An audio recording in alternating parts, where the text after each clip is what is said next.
ये कुछ फिर से इंटरव्यू रिलेटेड क्वेश्चन हैं। क्वेश्चन का लेवल क्या है? इजी क्वेश्चंस बहुत कम है, ठीक है। Generally moderate too difficult level का क्वेश्चन।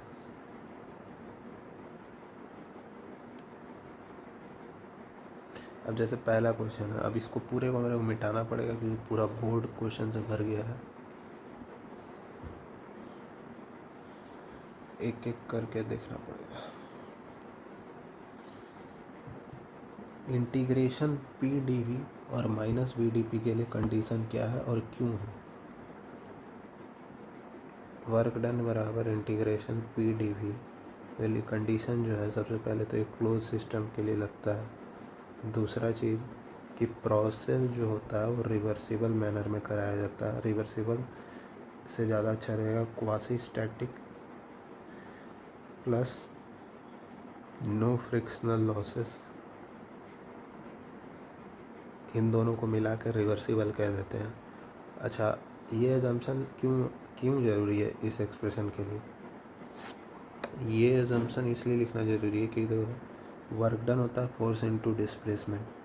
अगर मान लेते हैं कि ये स्टेट 1 है और स्टेट 2 जो है मेरा यहाँ पर है कहीं, तो इसके लिए अगर हम फोर्स इनटू डिस्प्लेसमेंट नहीं लिख पाएंगे, क्योंकि अगर कोई मान लो बहुत तेज़ी से कोई प्रोसेस हो गया, ठीक है, क्योंकि वहाँ पर क्या होगा, सबसे पहले इसको समझते हैं।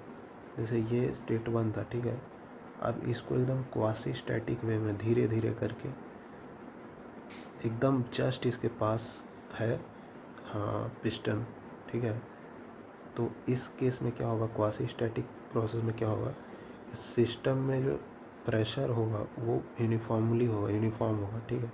चाहे प्रेशर कहीं पे भी, पूरे सिस्टम का प्रेशर यूनिफॉर्म होगा, यहाँ पे भी प्रेशर पी, ठीक है। लेकिन अगर नॉन क्वासी स्टैटिक प्रोसेस हो रहा है तो उस केस में क्या होगा कि ऊपर में कुछ और प्रेशर, नीचे में कुछ और प्रेशर, तो हम कोई सिंगल प्रेशर का वैल्यू नहीं ले सकते, इसलिए P into A D x लिखते हैं हम लोग, तो वो क्वासी स्टैटिक प्रोसेस मान करके चलते हैं। दूसरा चीज़ कि यहाँ पर हम लोग जो है किसी भी प्रकार का फ्रिक्शन नहीं एज्यूम कर रहे हैं वॉल पिस्टन के अगेंस्ट, क्यों? क्योंकि फोर्स में फिर फ्रिक्शनल फोर्स सब्ट्रैक्ट करना पड़ जाएगा। ये रीज़न है कि वर्क डन बराबर इंटीग्रल पी डी वी। अच्छा, वी डी पी लिखने के लिए क्या कंडीशन? वी डी पी के लिए ओपन सिस्टम होना चाहिए और दूसरा चीज़ होना चाहिए ओपन सिस्टम। अब पूरा क्वेश्चन तो नहीं हो पाएगा, 2-4 क्वेश्चन ही करके उसको फिर आगे वीडियो में ओपन सिस्टम होना पड़ेगा। और दूसरा चीज़ की रिवर्सिबल एडियाबैटिक प्रोसेस होना चाहिए। और एक कंडीशन और है, neglecting changes in kinetic energy and potential energy, steady flow neglecting changes in kinetic energy and potential energy. अब ऐसा क्यों है?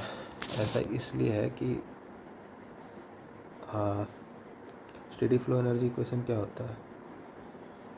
ये होता है स्टेडी फ्लो डेल्टा के E plus delta P plus delta H plus work done with in the control volume, ठीक है।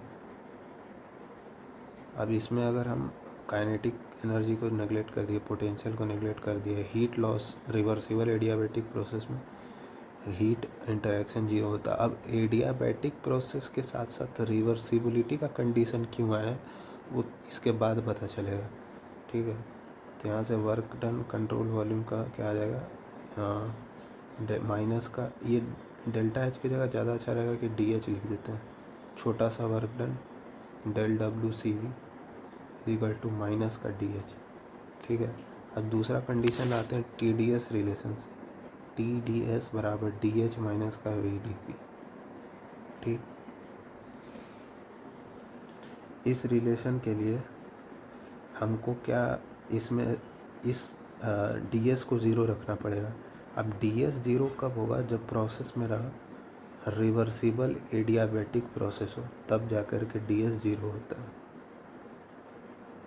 आइसेंट्रोपिक प्रोसेस होता है, ठीक है। तो ये टर्म ज़ीरो हो जाएगा, तो उसके लिए कंडीशन है डी और डी एच बराबर क्या आ गया यहाँ से वी डी पी। अब दोनों इक्वेशन को कंपेयर कर लेंगे तो डी एच यहाँ सेम है, बस माइनस का वी डी पी अगर दोनों साइड लगा दे तो वर्क डन आ जाएगा माइनस का वी डी। अब एक छोटा सा क्वेश्चन और है, क्योंकि बहुत सारा था तो एक आसान क्वेश्चन डिस्कस कर लेते हैं। कार्नोट साइकिल में एफिशिएंसी को बढ़ाने का सबसे इफ़ेक्टिव तरीका क्या है?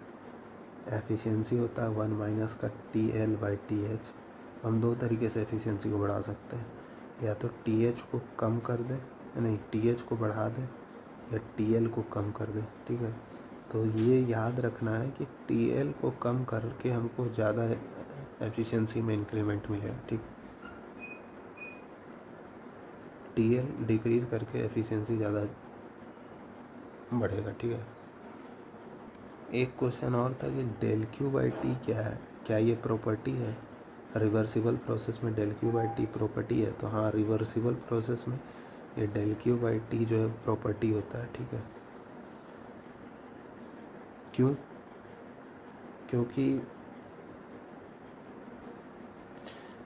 क्योंकि रिवर्सिबल प्रोसेस में डेल क्यू बाई टी जो है मेरा चेंज इन एंट्रोपी के बराबर आता है, ओनली फॉर रिवर्सिबल प्रोसेस। ठीक है, इररिवर्सिबल प्रोसेस में अगर बात करें तो डेल क्यू बाई टी फिर प्रॉपर्टी नहीं होगा। ठीक है, अच्छा उसी में एक और चीज़ था जो कि हम एक एग्जांपल के थ्रू करते हैं इसमें। ये एक कोई इनकम्प्रेसिबल सब्सटेंस है जिसका इनिशियल टेम्परेचर टी आई था, ये टी एफ से गया, इसमें कुछ हीट आया, हीट रिजेक्ट हुआ। ठीक है, हम लोग इसके लिए जानते हैं delta S is equals to del Q by T, और डेल क्यू को हम लोग लिख सकते हैं, पहले डी एस लिखना चाहिए था, M C D T by T, integration perform कर देंगे तो यहाँ से delta S temperature T initial से टी फाइनल, तो यहाँ से हमको ये बहुत पॉपुलर एक्सप्रेशन है M C L N T final by T initial, उसी क्वेश्चन को इस एग्जांपल से बता रहे हैं। अब जब हम किए तो डी एस को डेल क्यू बाई टी क्यों लिखें? ये प्रोसेस रिवर्सिबल है क्या? दुनिया में कोई भी प्रोसेस रिवर्सिबल नहीं होता, तो फिर डी एस को डेल क्यू बाई टी लिख करके ये एक्सप्रेशन क्यों लाएं? इसका रीज़न ये है कि कोई भी दुनिया में इररिवर्सिबल प्रोसेस हो रहा है बिटवीन टू पॉइंट्स, तो उसको हम एक रिवर्सिबल प्रोसेस से रिप्लेस करके उसके लिए कैलकुलेशन कर सकते हैं, क्योंकि जो इंट्रोपी चेंज जो है इररिवर्सिबल के लिए आएगा वही सेम रिवर्सिबल के लिए आएगा। तो रिवर्सिबल के लिए मेरे लिए आसान है डेल क्यू बाई टी निकाल करके बस काम कर देना। इररिवर्सिबल के लिए अगर हम जाएंगे तो फिर यहाँ डेल क्यू बाई टी भी निकालो, फिर इंट्रोपी जनरेशन भी निकालो, जो कि हम पता नहीं करा सकते। इररिवर्सिबल चेंज इन इंट्रोपी पता नहीं करा, उसके लिए हमको इसको इक्विवेलेंट एक रिवर्सिबल प्रोसेस में बदलना पड़ेगा। ठीक है, क्योंकि चेंज इन एंट्रोपी एक स्टेट पॉइंट फंक्शन है, स्टेट पे प्रॉपर्टी है। ठीक है, एंड पॉइंट्स पे डिपेंड करता है। ठीक, एक लास्ट क्वेश्चन है कि दो रिवर्सिबल एडियाबैटिक कर्व इंटरसेक्ट नहीं कर सकता, ऐसा क्यों? कार्नोट साइकिल बनाते हैं,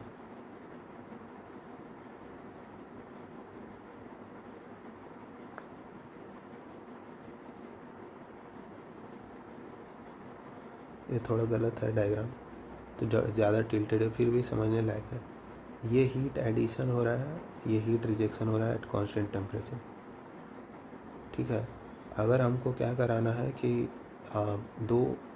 ये क्या है, रिवर्सिबल एडियाबैटिक लाइन्स है, एक्सपेंशन का है, एक कंप्रेशन का है। ठीक है, अगर मेरे को इन दोनों को इंटरसेक्ट कराना है तो क्या करना पड़ेगा कि ये गैप जो है उसको कम करते जाना पड़ेगा, तब अपने आप ये जा कर के इंटरसेक्ट हो जाएगा। ठीक है, और ये गैप को कम करते करते हमको जीरो पे लाना पड़ेगा।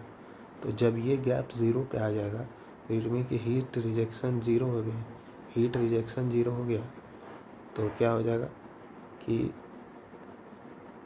ये केल्विन प्लैंक स्टेटमेंट वायलेट हो जाएगा, एफिशिएंसी 100% हो जाएगा।